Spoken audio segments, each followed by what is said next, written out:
Täällä Tonninen, Washington. Joku on lasauttanut Bill Clintonin olohuoneen seinään kauhean reijän jollain kiväärin väki.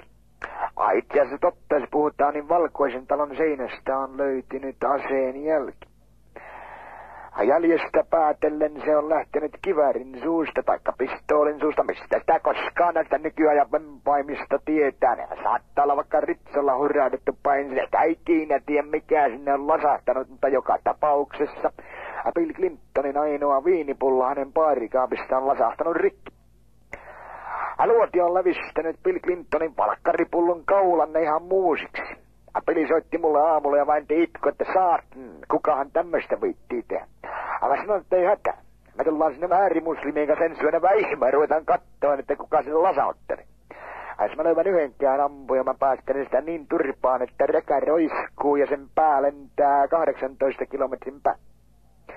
Paikallinen äärimuslimilehdistö täällä Amerikassa on heittänyt jo huhua ilmaan, että Martti Ahtisaaren läpi ampuma hirviö olisi sylkäiset luodin kohti Amerikan ja USA:n Yhdysvaltoja.